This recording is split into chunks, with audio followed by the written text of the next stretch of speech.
нээвлгэр. Хэрвээ тэр өдөр аав ээж хоёр мөргөлдөөгүй бол, хэрвээ тэр өдөр өвөө аавыг шийдгээгүй бол, хэрвээ тэр өдөр эмээ ээжийг панаалтаагүй бол, хэрвээ тэр өдөр ээж аавдыг ирээгүй бол би аавд зааны дугуйл болж төрөөд эмээ өвөө хоёр ийм хүүхэн тасан өгөхтэй болохгүй байсан гэж эмээ надад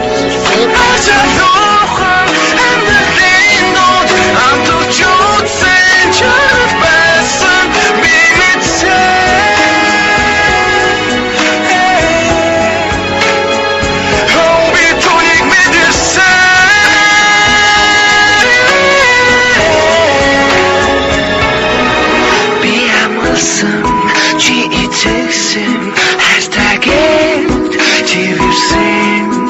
Цаг зогсон шиг болсон